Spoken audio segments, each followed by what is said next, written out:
un mix de esto, ¿no? Y de taquito vamos a ver una patología que se llama diastasis de los músculos rectos, que muchas veces mucha gente confunde con hernias. ¿Ya? Entonces, para comenzar, una hernia y una eventración, en realidad anatómicamente son casi lo mismo.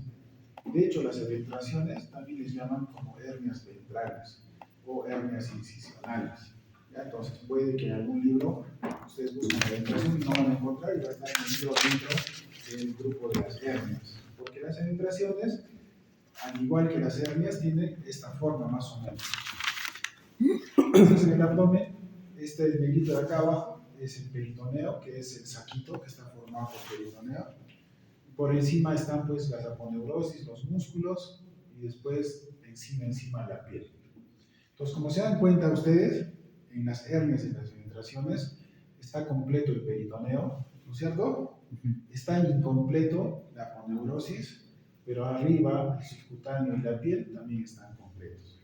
Esa es una cosa importante que nos va a ayudar a diferenciar al final de lo que son evisceraciones, en las cuales si les preguntan cuál es la diferencia entre una evisceración o una hernia con una evisceración, es que la evisceración no tiene peritoneo, también está abierto. Y tampoco tiene piel completita, o sea, también va a estar abierta, a diferencia de estas. Entonces, ¿cuál es la diferencia entre hernia y eventración? Si bien es cierto, anatómicamente son similares, la diferencia es que la hernia se va a dar en orificios anatómicos, digamos, naturalmente conformados, ¿no? Naturalmente conformados. En cambio, las eventraciones se van a dar en lugares creados, por ejemplo, una cirugía o, digamos, un traumatismo. A veces eso pasa mucho, ¿no? Les acuchillan a los pacientes, les meten un verduguillo o una cosa así, viene a la emergencia y lo único que hacen es suturarle la piel, pero adentro ya hizo lesión en la aponeurosis. Y con el tiempo, en esa lesión de la aponeurosis, se va a meter el peritoneo y va a formar esta bolsita, ¿no? Entonces pueden ser traumáticas. Entonces, nuevamente, la diferencia entre hernia y eventración, anatómicamente iguales, solamente que la hernia es en orificios anatómicos naturales, en cambio la eventración en orificios creados, ¿no? Por eso es que las hernias van, por ejemplo, en la hernia inguinal. ¿Qué pasa por la hernia inguinal? El canal inguinal, por donde pasa el cordón espermático del varón o el ligamento varón de la mujer. O las hernias crurales, o también llamadas hernias femorales, que es por donde pasa el canal crural, por donde está la vena, arteria y nervio femorales, ¿no? O la hernia umbilical, que es por donde salía el cordón umbilical. O la hernia hiatal, por donde en el diafragma está entrando normalmente la última partecita del esófago, donde va a comenzar el estómago, ¿no? Y así. Entonces, no se olviden, hernia, orificios naturales, eventración, orificios creados, ¿no? Cirugías, traumatismos, etc. Pero anatómicamente son los mismos. Entonces, ¿qué factores producen o qué factores predisponen a la aparición de hernias? Por ejemplo, la edad, el sexo, ¿no? La edad, más viejitos, más hernias, ¿no es cierto? O más pequeñitos, también las edades extremas. O el sexo en las mujeres, ¿no?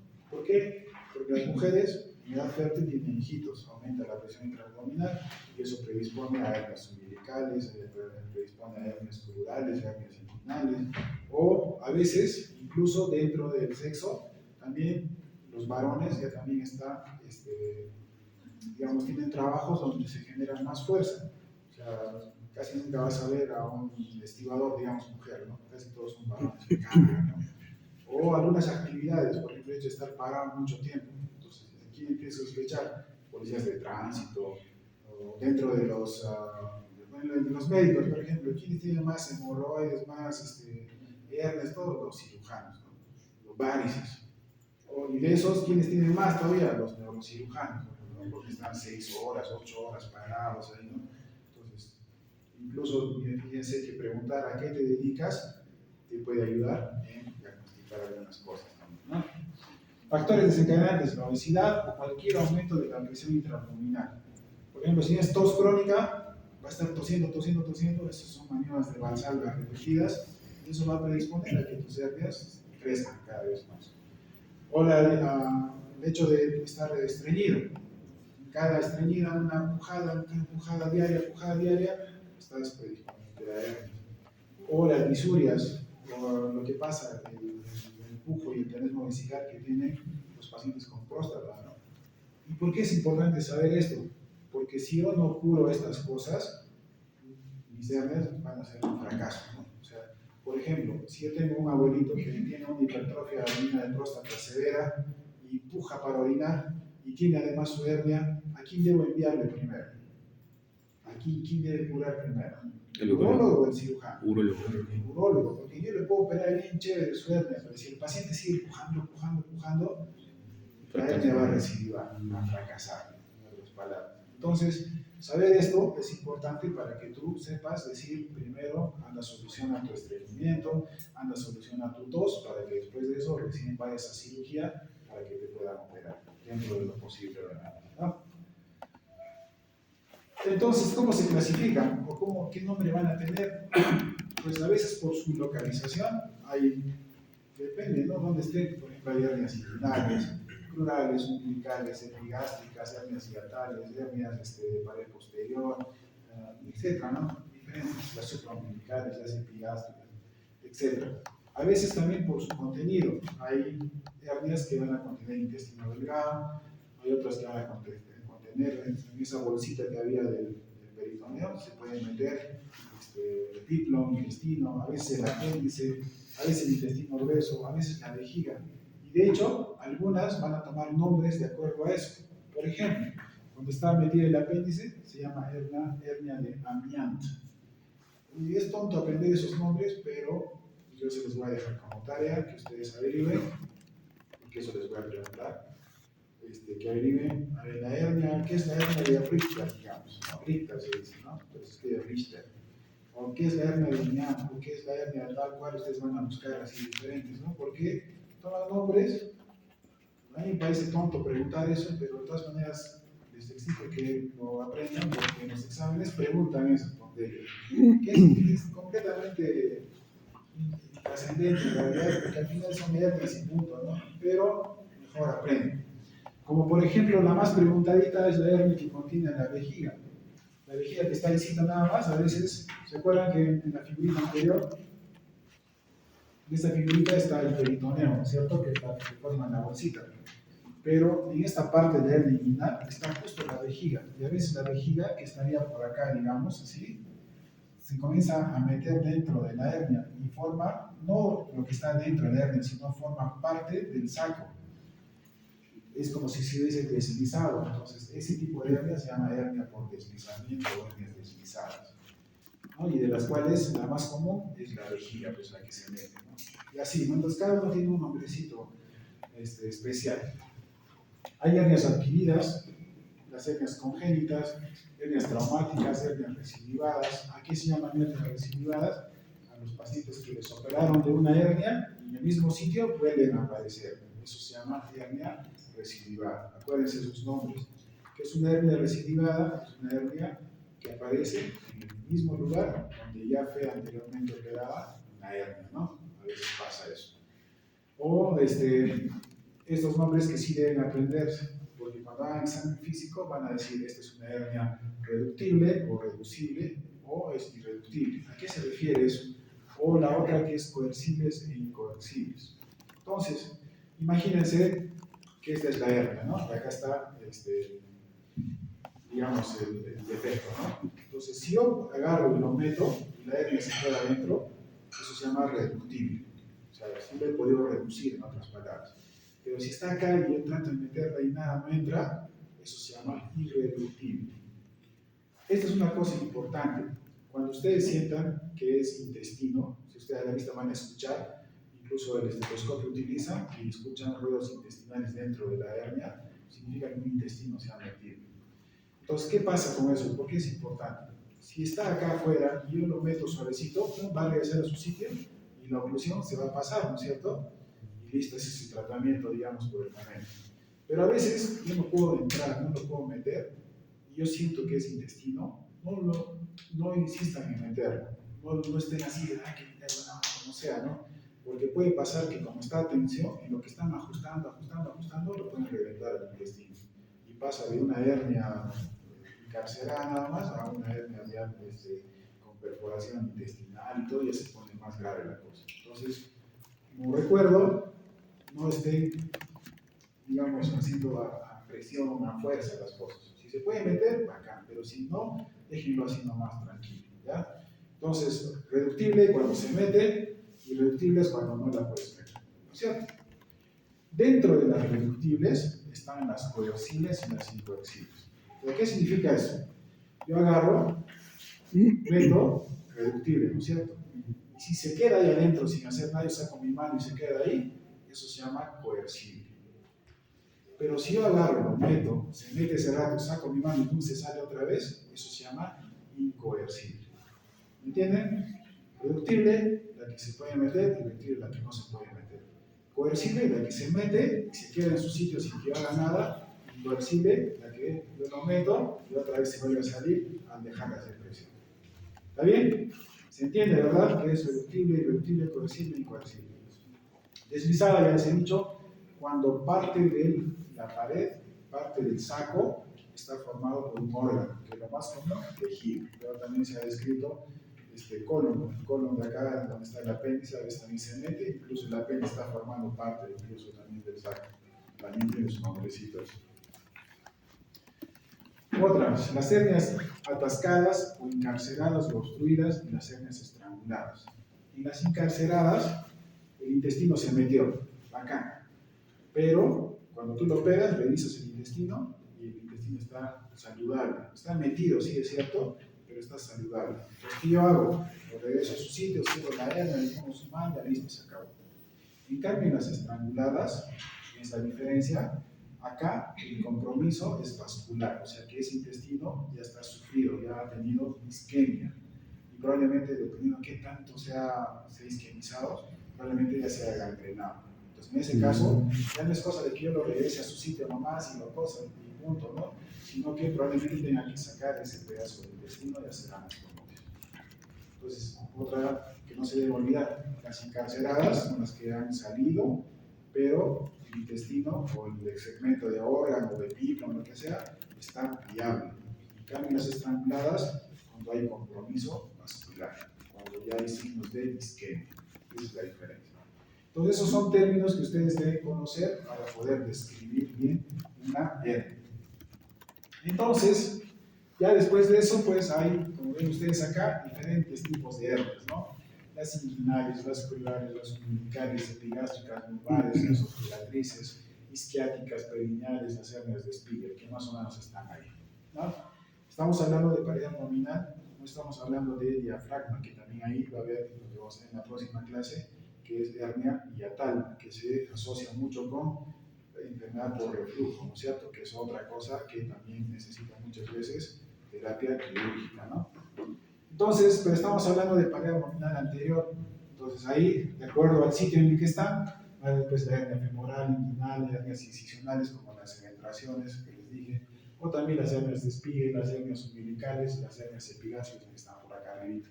Incluso algunos describen una hernia supraumbilical por acá arriba, ¿no? Entonces, ahí de acuerdo al sitio. Entonces, ¿qué tenemos que hacer para diagnosticarse una hernia? Igual, lo que hemos estado hablando hace un ratito. Preguntar desde cuándo, cómo, a qué te dedicas, qué haces, cómo apareció, duele, no duele, qué signos están asociados. No es lo mismo, me duele, se mete, pero otra vez, listo. A diferencia de que me duele, se ha salido y me duele mucho y estoy que vomita y no puedo soltar gases. Entonces ahí yo entiendo que es una hernia complicada como obstrucción intestinal, ¿no? Entonces siempre hay que preguntar síntomas asociados. Siempre hay que comenzar la evaluación del paciente con el paciente de pie, porque cuando está de pie, la misma gravedad hace de que sus hernias inguinales, sobre todo, se noten mucho más, o las hernias crurales, ¿no? O las umbilicales. Entonces, siempre paradito. Después de que se ha parado, recién agarramos y le echamos al paciente y le pedimos que haga maniobras de Valsalva, o sea, que empuje, que tose. A mí me gusta mucho ponerlo al paciente echado y le digo, ya levántate como si quisiera hacer un abdominal, ¿no? Entonces trate de hacer así el paciente y cuando hace esto, salen al toque las hernias, las diastasis, todo. Otros les piden que inflen la barriga, que tosan. A mí me gusta pedirle que como que se hiciera su abdominal, ¿no? Entonces ahí un sale, porque hago maniobra de Valsalva y sale rapidito. Y después de eso busco si alguna hernia está complicada, si está encarcerada, ¿no? Si es reductible, si es irreductible, si es coercible, incoercible, todo lo que hemos avanzado ahorita, tiene que buscar en el paciente para poder describir bien. Entonces, de ahí, esa es la generalidad de todas las hernias, y de ahí ya vamos pues a hernia inguinal, que es probablemente la que ustedes más van a preguntar más en el examen, pero al final de cuentas es lo que más deben aprender, porque de todas las hernias, junto con la hernia umbilical, esta es la más común de todas ellas. Entonces ahí tienen que acordarse de algunas maniobras que van a reconocer en función a la anatomía, ¿no? Y una de esas es el cuadrilátero de Fluchot. Les van a preguntar eso. Acuérdense, si les hacen alguna pregunta de anatomía de la región inguinal, les van a preguntar esto y el otro, el triángulo más, ¿no? Son dos cosas que les van a preguntar sí o sí. Ya saben, esta es formada por los músculos rectos, por una línea que va por encima del pubis, por la línea axilar anterior y por otra línea que va desde la espina ilíaca anterosuperior para allá y forma un cuadradito, ¿no? Ese es el cuadrilátero de Fluchot, en el cual, así como en esta parte, está pasando el ligamento inguinal y supuestamente las hernias que están acá arriba son las hernias inguinales y las que están por debajo del ligamento inguinal son las hernias crurales, ¿no? Y así. Este es otro recuerdito más o menos del famoso triángulo de Hesselbach, ¿no? Que se les va a seguir ya un poquito más específico para hernias inguinales, porque justo por el triángulo de Hesselbach está pasando una arteria que es la arteria epigástrica, y dice que los que están mediales para acá son las hernias de tipo directo, en cambio las que están para acá son las hernias de tipo indirecto, ¿no? Las que son mediales a la arteria, hernias directas, las que son laterales son hernias indirectas, ¿no? Y así. Entonces acá van a ver ustedes, ya un poquito más descrito, el famoso cuadrilátero que sería este. Acá está el ligamento inguinal, y acá están las hernias crurales, y acá están las hernias inguinales, ¿no? Acá está el canal crural, que es este, ¿no? Por donde pasa una arteria nervios femorales, y por acá está, por encima del ligamento inguinal, está el canal inguinal, por donde va a salir la hernia inguinal. ¿Por qué es importante ver esto? Porque acuérdense que por acá está pasando, miren, acá está la vena arteria nervio. Esto es muy importante porque eso nos va a hacer entender por qué tenemos que revisar a los pacientes al día siguiente de la cirugía de hernia, por qué tenemos que revisarle el miembro del lado que le hemos operado. O sea, no solamente en un paciente postoperado, solamente hay que revisarles el corazón, que cómo está su diuresis, nada, sino también hay cosas que debemos orientarnos de acuerdo a la patología. En este caso, tengo que revisar el testículo de ese lado, en el caso de los varones, y el miembro de este lado. ¿Por qué? Porque si yo agarro y le pongo unos puntos muy fuertes, esto lo voy a ajustar tanto, o le pongo la malla ajustando muy grande, y voy a comprimir a estos de acá, entonces ¿qué voy a hacer? Que el retorno venoso sea disminuido. Y al día siguiente el paciente va a tener esta pierna flaquita y esta pierna así ancha, ¿no? Toda distendida, edematosa, ¿no? Entonces significa que probablemente tenga que volver a entrar a sala para soltar los puntos que he puesto, porque probablemente haya ajustado mucho este paquete femoral, o el cordón espermático por donde pasan las arterias y venas que van al testículo, que también cuando yo lo ajusto mucho pasa eso, ¿no? Entonces son detallitos de anatomía que nos sirven mucho a los cirujanos, ¿no? Ustedes les estoy poniendo como para que se acuerden, vean más o menos y entiendan qué es lo que pasa cuando operamos una hernia, ¿no? Esto les van a preguntar en las rotaciones, ¿no?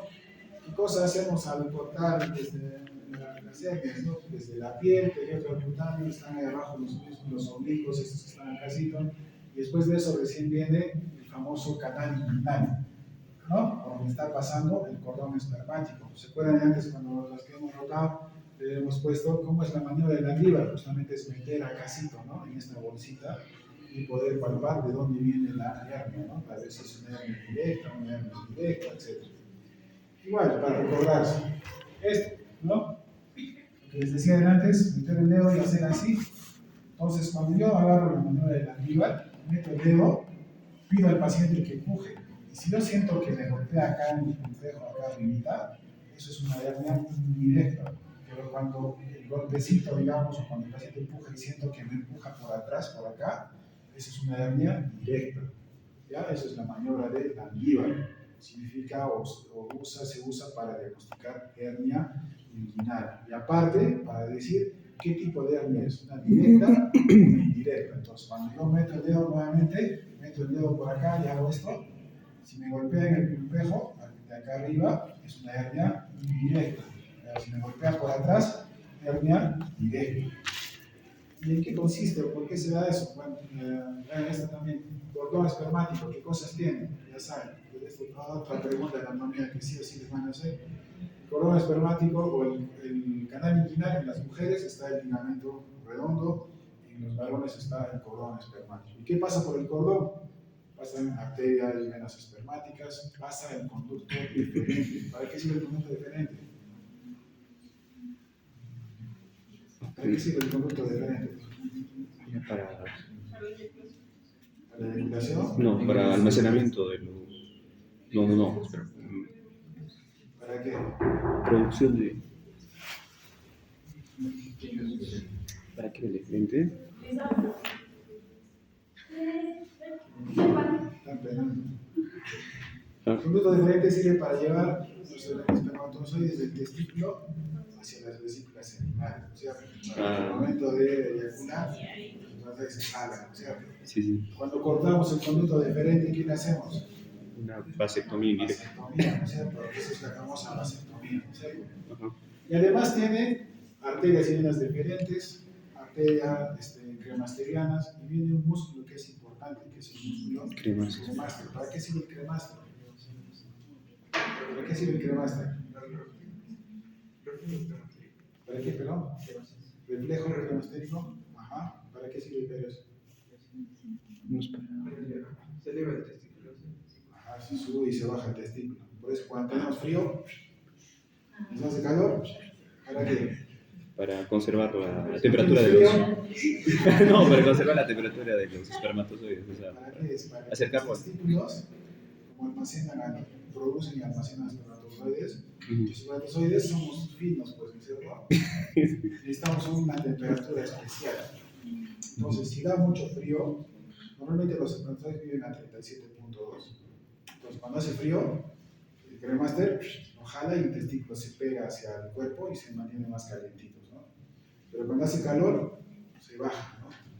Y ese detalle tan tonto es porque la gente joven no debe utilizar, los varones jóvenes no deben utilizar esos boxers así que están así puentes, ¿eh? ¿Por qué? Porque es una causa recontra tonta de infertilidad, ¿no? Entonces, normalmente deben utilizar unos boxers más sueltitos para que el testículo tenga la opción de, ¿no? Pero ese traducido de stripper así, no sirve, ¿verdad? Entonces, fíjense, un detalle tan tonto puede darte el diagnóstico de causas de infertilidad. Entonces, y así, miren, y hay nervios y todo eso, ¿no? Y acá viene lo que les iba diciendo hace un rato, de que hay dos tipos de hernias inguinales, una hernia directa y una hernia indirecta. ¿A qué se refiere eso? La hernia directa es la que va a salir de la parte posterior. ¿Se acuerdan del canal inguinal? El canal inguinal es como un cuadrilátero, tiene hacia adelante, ¿no? Tiene una pared anterior, una pared posterior, una pared superior y una pared inferior. Hacia atrás, en la pared posterior está la, el nombre ahorita.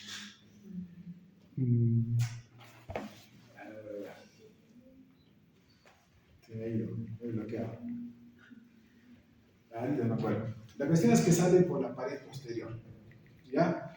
Esa es la hernia directa. Pero cuando sale del orificio inguinal profundo, porque acuérdense, donde metíamos el dedo, la parte de afuera era el orificio superficial y la parte de adentro el orificio inguinal profundo, ¿no? Entonces, cuando la hernia sale junto con el cordón, está saliendo del orificio inguinal profundo. Entonces, eso es una hernia indirecta, cuando sale del orificio inguinal profundo. En cambio, cuando sale de la pared posterior, esa es una hernia directa. Por eso cuando metemos el dedo acá y nos golpea acá en el hueso del dedo, es una hernia indirecta. Pero cuando me golpea de atrás, es una hernia directa. ¿Ya? Entonces, esa es una hernia directa, la que sale por atrás, una hernia indirecta, la que sale por acá. Sin embargo, hay una hernia que siempre les preguntan, que es la hernia mixta o en pantalón. Es cuando coexisten una hernia directa con una hernia indirecta al mismo tiempo. Como un pantalón sale por este lado, también sale por este lado, ¿no? Entonces tú sientes como si hubiera dos cositas ahí, ¿no? Una que va con el testículo, como está bajando junto con el cordón, se va hasta el testículo y la otra empuja para este ladito. ¿No? Eso es una hernia en pantalón. Las hernias indirectas son fáciles de diagnosticar en realidad porque esas son las que son más voluminosas, porque como salen con el cordón, bajan hasta la bolsa escrotal y normalmente, como la bolsa escrotal les da un espacio, normalmente esas hernias están encarceradas, el intestino está metido ahí, pero está funcionando, ha hecho como una bolsa y ha creado un domicilio, se llama. Se ha quedado ahí. Entonces son hernias gigantes que van hasta la bolsa escrotal. En cambio, las hernias directas no son tan grandes por lo general, porque no tienen mayor espacio, a diferencia de las indirectas que van hasta la bolsa escrotal. ¿Ya? Esa es una hernia mixta o un pantalón, ¿no? ¿Cuál es el cuadro clínico? Dolor. Cuando las hernias son chiquititas, el defecto es chiquitito y el peritoneo se sale y uno hace esfuerzo, o sea, es la clásica del que hace pesas, por ejemplo, hace un esfuerzo y levanta y dolor, ¿no? ¿Por qué? Porque ese orificio chiquitito se mete el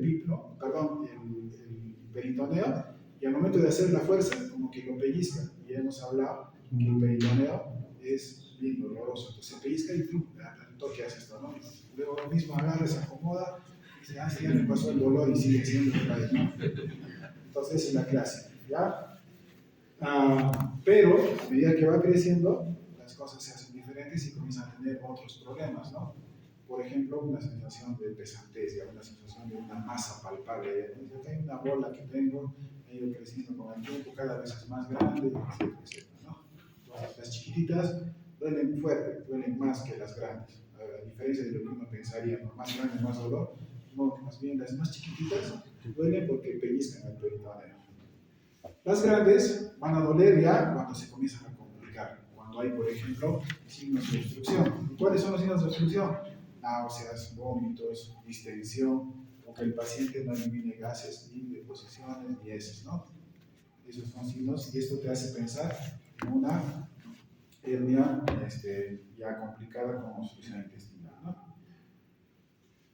Lo que les decía, ¿no? La famosa maniobra de Mendívil, ¿no es cierto? El examen de conducto inguinal. Entonces yo meto el dedo, es fácil hacerlo en varones, en mujeres casi imposible por la misma anatomía. En varones sí se nota muy bien porque el cordón está creando un espacio ahí y uno puede tocar, puedes hacerlo con el meñique, con el dedo que tú te sientas más cómodo. Ya saben, si golpea acá arribita, hernia indirecta, si golpea por la parte de atrás, por acá digamos, es la hernia directa. ¿Ya? Ya me acordé, la fascia transversalis es la pared posterior, fascia transversalis. ¿Ya? Hacia abajo está el ligamento inguinal, que es el límite entre inguinal y crural. Hacia arriba está el área conjunta, que son la aponeurosis de los músculos transversos, ¿no?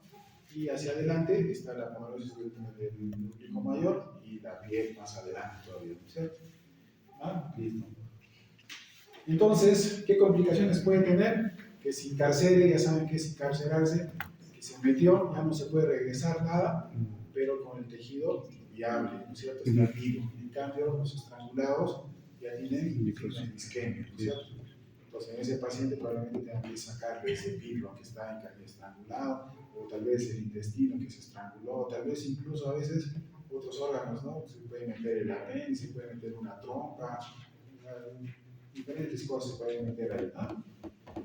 Pueden generar obstrucción, pueden generar dolor, intraquirúrgicos, puede haber sangrado, porque ya saben ustedes que está ahí nomás la vena, arteria, nervios femorales, que de por sí es todo un problema, o el mismo cordón espermático que ustedes han visto que tiene varias arteritas chiquititas, arterias y venas pequeñitas que si no las manejas bien también va a sangrar, ¿no? O lo que hemos visto ya, que es una recidiva, ya saben, una hernia recidivante es una hernia que sale en el mismo lugar ¿Dónde? donde ya fue operado, ¿no? O a veces puede haber infección, dolor, hidrocele, incluso rechazo del material protésico. Hay gente que hace rechazo a la malla, ¿no? Entonces, en esos casos, lo que hay que hacer es sacar la malla, no queda otra. Eso solamente para mostrarles de que ahora todas las reparaciones son con laparoscopía, en realidad, y son las que mejor resultados dan. Vamos a ver después de que hay varias técnicas, ¿no? Entonces, cuando hacemos hernioplastia en general, van a escuchar dos términos. Una hernioplastia a tensión y otra es sin tensión. ¿Cómo es a tensión? Lo que antes se hacía, antes cuando no había mallas, agarrabas el ombligo, digamos, o la hernia inguinal y solucionabas el defecto, ¿no? Por ejemplo, en la hernia inguinal había dos técnicas que eran las más comunes, ¿no? La técnica de McVeigh y la técnica de Bassini.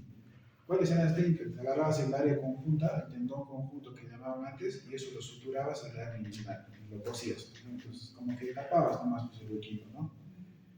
Pero eso quedaba a tensión, por eso es que se llaman técnicas a tensión. Entonces, como está a tensión, también una jalada, ¿no? Se puede ir soltando y la recidiva es mayor. Por eso es que ahora ya no se hacen esas técnicas de tensión, más bien se hacen técnicas sin tensión, que es tienes el hueco, bacán, no le hagas nada, solamente ponle una malla alrededor y sutúralo. Entonces, esto se va a agarrar mejor y va a mantener mejor. Entonces, las técnicas sin tensión son las técnicas que utilizan material protésico, en este caso, mallas. Y mallas hay de diferentes tipos, pero la malla que más usamos es la malla de polipropileno. ¿Se acuerdan del famoso problema que había en hilos de sutura, que es polipropileno? Igualito, el mismo material, que es un material, el propio polipropileno es absorbible o no absorbible. No absorbible, ¿no? Es un material que se va a quedar para siempre. Por eso es otro detalle que ustedes deben conocer. Porque el paciente va a ir, doctor, me han puesto malla y ¿cuándo me van a retirar la malla? La respuesta es nunca, ¿no? Esa malla se va a quedar ahí para siempre. Y la mejor forma de fijar esa malla es con polipropileno también. Entonces, la malla es de polipropileno y también lo suturamos con polipropileno para que se quede ahí para toda la vida. Pero esas son las hernioplastías que son con cirugía abierta. En cambio ahora, lo ideal es hacer con cirugía laparoscópica, ¿no? Y en las notaciones vamos a ver que hay diferentes técnicas de cirugía laparoscópica. Hay una que se llama TEP, que es la extraperitoneal, hay la que es TAP, que es la totalmente transabdomino peritoneal, o sea que uno entra al abdomen mismo y a través de eso cierra el defecto. Hay las técnicas extendidas, las de mallas. Hay mallas, las de polipropileno, esas cuando están en contacto con el intestino generan reacción y pueden generar fístulas entéricas. Por eso se utiliza mallas de doble contacto, o sea, por un lado tienen polipropileno y por el otro lado tienen un material parecido a una celulosa que hace que uno pueda, los intestinos puedan estar en contacto sin pegarse y sin perforarse. Y así, ¿no? Entonces vamos a ir viendo eso en las rotaciones. No lo he puesto en las clases porque la clase no es de cirugía, pues no es de cirugía de técnicas quirúrgicas, sino es de cirugía general, ¿no? Para que ustedes sepan. Hernia crural, afuera, por acá arribita está la hernia inguinal, pero por acá abajo está la hernia crural. ¿Qué contiene la hernia crural? A la vena, la arteria y arterias femorales. Les he puesto este dibujito que es muy famoso porque muchos piensan que la hernia crural solamente está en esta partecita. Y no es así, sino que la hernia crural está en todo el canal crural. Y los límites, así como hablamos de los límites del canal inguinal, también estos tienen límites. Esto ya también es como un trapecio. Pues acá está la cintilla iliopectina, acá está la iliopubiana, que es el ligamento inguinal, acá está el ligamento invernal y acá está otro ligamento que se llama ligamento de Hoover. Entonces, en cualquiera de esos sitios puede aparecer hernias, por eso es que acá también toman algunos nombres. Si bien es cierto, esta es la hernia crural propiamente dicha, hay otra que está pegadita entre el huesito y el ligamento de Gimbernat, que se llama hernia de Loger. Hay otra que está acá, por debajo de esta acá del Cooper, que es la hernia de Cloquet, o las hernias de Hesselbach, que están entre los vasos, ¿no? Se meten ahí entre la vena, arterias y están saliendo por ahí. Entonces, si bien es cierto, la hernia crural esta es la más común, pero no se olviden que existen otros tipos de hernias crurales también. ¿Cuáles son los signos y síntomas? Exactamente los mismos. Dolor, que la masa palpable, que etcétera, etcétera, etcétera. Solamente que cuando uno revisa, lo revisa y es un poquito más abajo, un poquito más pegado hacia el pliegue, hacia acá abajo. A diferencia del inguinal, que es un poco más arriba. Pero no se asusten, va a haber muchos casos, nos pasa a los cirujanos, con más razón les va a pasar a ustedes al inicio, que confundan hernia inguinal y crural porque están muy pegaditas y a veces es muy difícil de decir este es inguinal y este es crural. Por lo general, no sé, pues, en nuestro medio por lo menos el 90% son inguinales y un 10% son crurales. Pero les va a aparecer por ahí una crural. Si se equivocan, no se preocupen, es muy fácil equivocarse entre una inguinal y una crural por la proximidad que tienen. Como han visto ustedes en el dibujo, están bien cerquita, entonces es normal equivocarse con diagnosticar una y ser la otra. Hernias epigástricas, igualito, los mismos signos, síntomas, todo igualito, se complican igual, encarceladas, estranguladas, todo igual, solamente que salen acá arribita, ¿no? En esta parte. Acá sí hay unos vasos que están saliendo, transversales, hacia la aponeurosis, están saliendo en este sentido, y donde salen esos vasitos y atraviesan la aponeurosis, a veces salen las hernias epigástricas, ¿no? Entonces, esto es una hernia epigástrica. La hernia umbilical, exactamente lo mismo, solamente que en el ombligo, ¿no? Por eso se llama hernia umbilical. Entonces, acá algunos detalles, que hay hernias umbilicales congénitas, las hernias infantiles y las hernias umbilicales ya en el adulto. Entonces, ¿qué tiene que ver esto acá? Las congénitas, las umbilicales, a veces pueden ser tan grandes como haber incluso en algunos casos no solamente la hernia umbilical, sino una pérdida o una ausencia, mejor dicho, antes que pérdida, una ausencia de la pared abdominal anterior. Por eso es que habían escuchado ustedes las famosas gastrosquisis. O sea, hay pacientes que nacen sin pared abdominal anterior y con todo salido, ¿no? Atiendes al dedito, se ve la pielcita y abajito nomás se ven los intestinos que se están moviendo, así, ¿no? Porque no tienen pared abdominal. Eso es, dentro de eso están las hernias congénitas, que son falocelias. Pero es normal, lo normal que pasa con nosotros es de que nacemos, nos quedamos con nuestro muñoncito, ¿no es cierto?, del cordón umbilical, lo amarra todo chévere y pasan unos días, normalmente una semanita, se cae y ese defectito que está en el ombligo, normalmente en casi todas las personas, se va cerrando poco a poco. En algunos se cierra muy rápido, como en otros se cierra a veces en 1 o 2 años. Entonces, una pregunta muy común que le van a hacer las mamás, así, ¿no? ¿Y hasta cuándo voy a esperar? Mira, acá tiene su bolita y tú le tocas, de verdad pues tiene su masita, ¿no? Su defecto herniario. Ese defecto es normal, algunos dicen hasta los 3 años, algunos dicen hasta los 2 años, pero más o menos por ahí debe ser lo que ustedes deben tener como tiempo prudente para esperar que esa hernia se vaya cerrando. O sea, un paciente de 6 meses no lo tengo que operar, porque es normal, va a pasar eso. Pero si yo llego a un niño de 3, 4 años, ¿no?, que persiste con su defecto, a ese niño sí lo tengo que operar.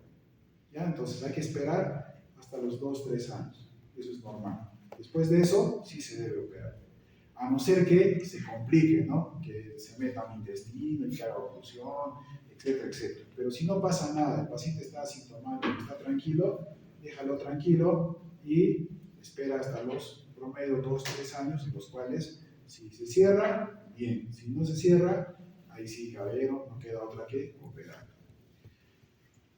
Pasa que en algunos el defecto continúa ahí, que al inicio es chiquitito, pero pasa el tiempo, llegas a una edad y haces esfuerzos, haces ejercicio, haces pesas, o en el caso de las mujeres tienes un hijo, tu barriga se crece, entonces esa herniecita queda chiquitita, va creciendo con el tiempo más y más y más y más, y va a pasar esto, ¿no?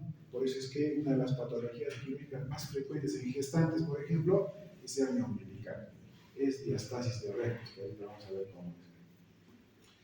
Y se complica igualito, ni más ni menos, no hay que hacer mucha ciencia en que cómo es los signos, sino solamente la diferencia es localización nada más.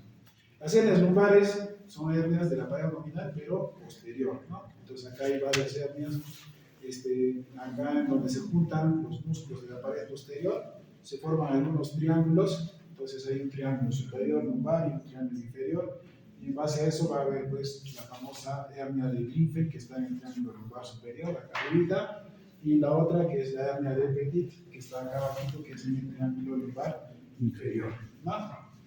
Allí lo que básicamente va a causar es dolor, porque por ahí, si tú sigues metiéndote para adentro, está el retroperitoneo.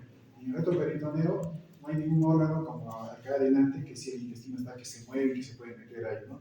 Acá atrás no se va a meter nada, porque el único que está ahí es el riñón, que está fijo, está lleno de grasa alrededor y todo eso. Entonces no se está moviendo el riñón para meterse, ¿no? Está fijo. Pero lo que sí va a pasar es de que la grasa que está alrededor, ¿no? En el esfuerzo se va a salir, se va a comenzar y va a tener una masa palpable y va a generar dolor. Entonces estas hernias por lo general se operan por dolor. Y la mejor forma de diagnosticarlas es con tomografía.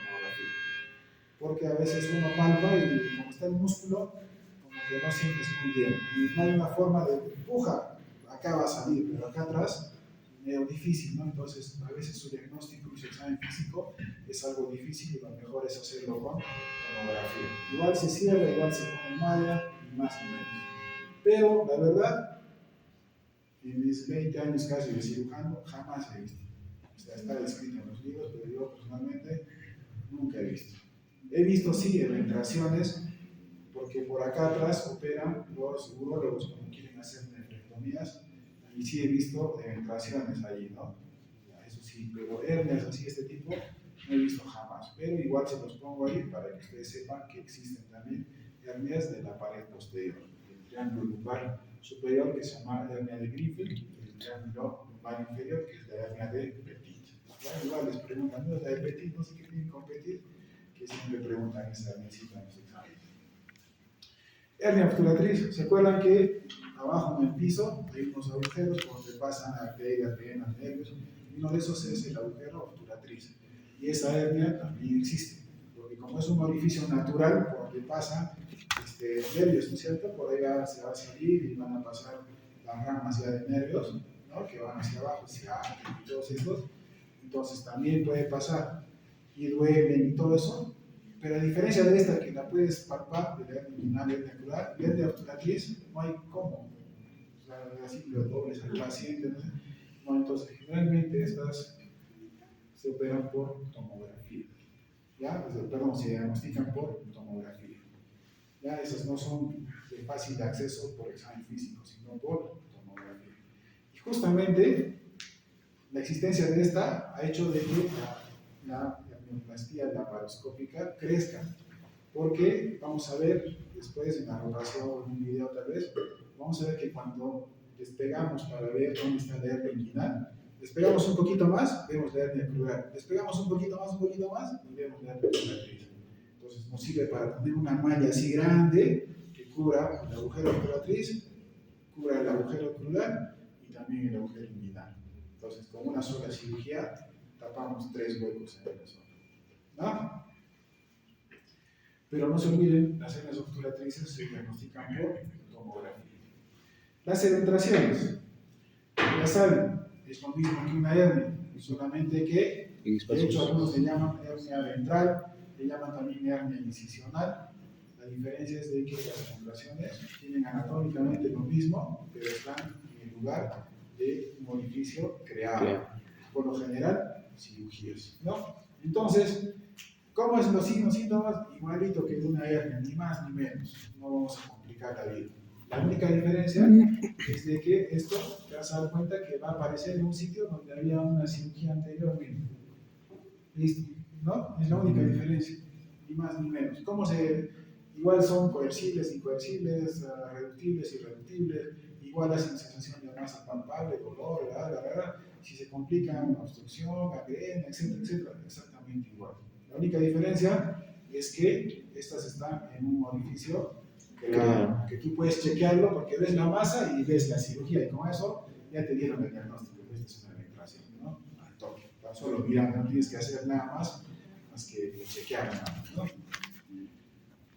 ¿Qué factores predisponen para la penetración?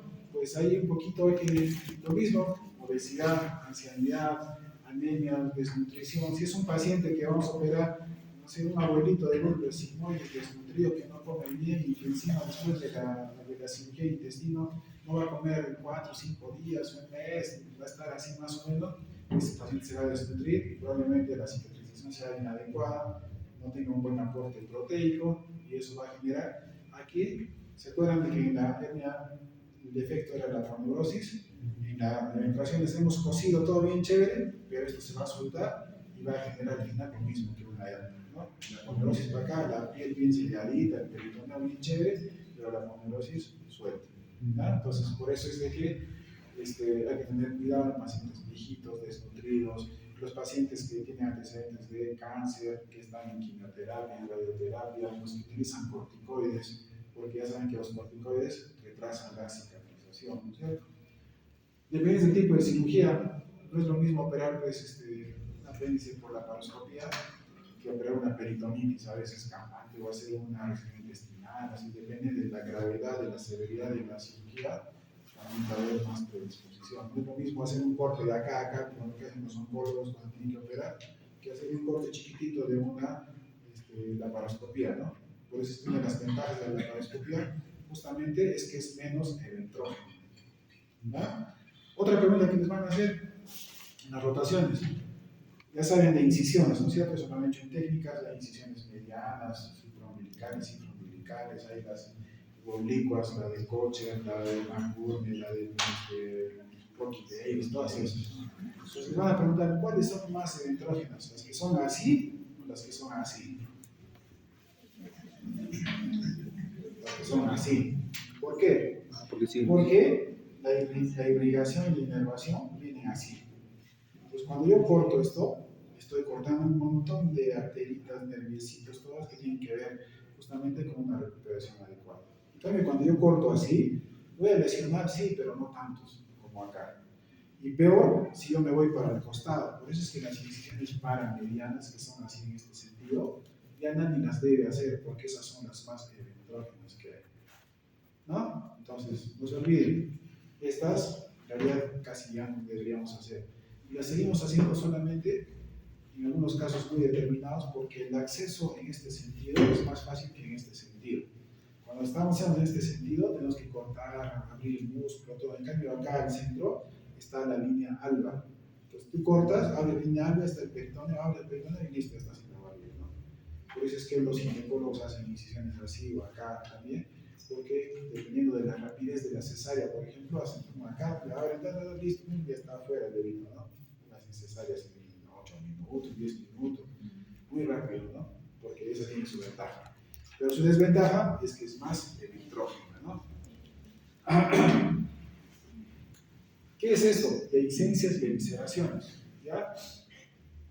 Para ir de frente, esta es una evisceración. Entonces, ¿se acuerdan lo que les dije antes? Acá tenía, en el caso de la hernia y la eventración, tenías acá el peritoneo que estaba cubriendo esto, tenías la piel que estaba cubriendo. En cambio, la evisceración es una dehiscencia total de todos los planos, o sea, no hay peritoneo, no hay eventración y la piel también está separada. A pesar de que a veces la piel puede estar medio juntita por puntitos, pero no está completamente, digamos, sanada, digamos, ¿no? Entonces, en base a eso va a haber 3 grados de evisceración. El grado 1 es cuando está abierta la piel, está abierta la poneurosis, pero el intestino no se sale. Está al nivel del peritoneo, grado 1. Grado 2 es cuando esto se ha salido hasta la altura de la piel. Y esta que ustedes ven acá, ¿qué grado sería? Este, grado 3, ¿no? La 1 y la 2 la podrían solucionar ustedes en cierta manera. Si están en vuestro pueblo ahí lejos, ¿qué hacen? Agarran, lo limpian bonito, le ponen anestesia a los costaditos y pueden volver a cerrar la piel. ¿Para qué cierro la piel? Para que el intestino no se salga y no se complique, y además para que cierra la piel, cicatriza la piel, y el peritoneo que está acá abajito también va a comenzar a cerrarse. ¿Y en qué se va a convertir? En una eventración. penetración a largo plazo. Y las penetraciones las podemos operar con calma, tranquilos, no de emergencia. ¿Me entienden? Si yo cierro la piel y cierro, y esta parte del peritoneo va a cerrarse poquito a poco, se va a convertir en una penetración, ¿no es cierto? Igual acá. En cambio, esta sí necesita operarse de emergencia. Entonces, probablemente eso es lo que a ustedes les preocupe ver, o lo que les va a llegar alguna vez. Entonces, ¿qué hacer en estos casos? Lo único que tienes que hacer es agarras agüita tibia y lo lavas. Lo irrigas al intestinito, le das una lavadita. Si lo puedes regresar a su sitio, chévere, lo regresas, lo metes. A veces tienes que sedar un poquito al paciente porque cuando a cualquiera le manipulas el intestino y estás despierto, puedes generar un reflejo vasovagal y eso causar incluso paro cardíaco, ¿no? Entonces, no es bueno estar manipulando los intestinos. Entonces, a veces lo puedes sedar un poquito al paciente y si se puede, lo ingresas todo, lo regresas y lo vuelves en esto y le suturas la piel, ¿no? Si es que se puede. Pero si no se puede, porque está tan salido y el paciente está que empuja y el dolor y así es imposible meterlo, ¿qué tienes que hacer? Solamente agarras compresas húmedas o gasas furacinadas, una compresa furacinada, le pones encima, lo tapas y lo mandas al hospital. Nada, no estés tratando de meterlo, de empujar, nada, porque en eso que estás empujando, o generas un reflejo vasovagal, o te revientas un intestino y ahí sí va a ser un problema. Entonces, mejor lo dejas tranquilito, le pones analgésico, le pones antibiótico, si es necesario le pones su sonda vesical para que el paciente pueda orinar tranquilo sin estar empujando, ¿no? Si está ocluido o tiene signos de oclusión, porque también se puede atrapar un intestino y comenzar a ocluirse igual, le pones su zona nasogástrica y solamente lo único que tienes que hacer es cubrir con gasas y enviarlo al paciente. Eso es todo lo que tienes que hacer. Y finalmente está una patología que se llama diastasis de los músculos rectos. La diastasis es, para que vean ustedes, es esto, miren, eso es muy común, van a ver ustedes, especialmente, le puede dar a cualquiera, es cierto, pero lo van a ver más en mujeres que han sido multigestas, o sea, las que tienen 3, 4, 5 hijos, se van a dar cuenta porque el músculo, que es el músculo recto, el que esos abdominales, los coquitos que, ¿no?, que tenemos normalmente, como digamos ustedes también al fondo, esos normalmente están insertados en la línea alba, ¿no es cierto? Pero a veces se desinsertan y lo que hacen es separarse, se van para un costadito. Entonces, si ustedes ven, acá, la piel, perdón, el peritoneo está completito. La aponeurosis está completa, la piel está completa, todo está completo, a diferencia de la evisceración, que no había ninguno de los tres, o a diferencia de las descentraciones, que solamente estaba incompleto la aponeurosis, ¿cierto? En cambio acá todos están completos. Lo único malo es de que estos músculos se han desinsertado y se han ido para un costadito. Entonces ahí viene una pregunta. ¿Esta se complicará con una estrangulación? O sea, ¿se va a salir un intestino por ahí? No, no es cierto, porque la aponeurosis, el peritoneo están completitos. Entonces tú puedes cargar el 50 kilos, te va a salir una bola porque esto se va a ir para un costado y se va a hacer así como una bolita, ¿no? Como que va a ceder, pero por ahí no se va a meter ningún intestino. O sea, en otras palabras, estas no se complican desde el punto de vista de estrangulamientos y cosas encarceradas y todo eso. Entonces, ¿por qué se operan las diastasis? Se operan, si bien es cierto, sí generan complicaciones como dolor, como molestia y todo eso, pero por sobre todo se operan por razones estéticas, ¿no? Porque es feo, así toda flaquita, toda bonita, pero hace un esfuerzo y se le sale, ¿no? Y poco a poco incluso esto se va separando más, y va quedando ahí. Entonces estás con tu polo, todo bien chévere y tienes tu pelota ahí, ¿no? Y se ve feo desde el punto de vista estético. Entonces, la única razón por la cual se operan las diastasis básicamente es por razones estéticas. Claro, va a mejorar las complicaciones de dolor y todo eso, porque sí pasa que duele, que fastidia, pero no se estrangula, no se encarcera, no se va a meter un intestino allí, o el epiplo, nada, porque como ustedes ven, el peritoneo completo, la aponeurosis completa. Lo único malo es de que estos músculos se han ido para los costados. Esto es lo normal, entonces te queda este espacio, que es este de acá, ¿no? Entonces, eso es la diastasis de los músculos rectos del abdomen. Entonces, no se olviden, hernia, ventración, lo mismo, solamente que hernia, beneficio natural, ventración, beneficio Creado. En las hernias, el único defecto que hay es que no hay aponeurosis completa. En las evisceraciones, no hay piel, no hay peritoneo, no hay aponeurosis. Y en las diastasis hay todo, pero los músculos se han desinsertado y se han ido para un costado. Las hernias, las eventraciones, las evisceraciones se operan porque se complican con obstrucción, con estrangulamiento, etcétera, etcétera. En cambio, las diastasis se operan solamente por razones estéticas, básicamente. ¿Ya? ¿Se entendió? Sí. Ya, esa era la otra cosa. Nos falta una clase entonces. Para la próxima hacemos igual 2 clases y ya estamos igual. ¿Ya?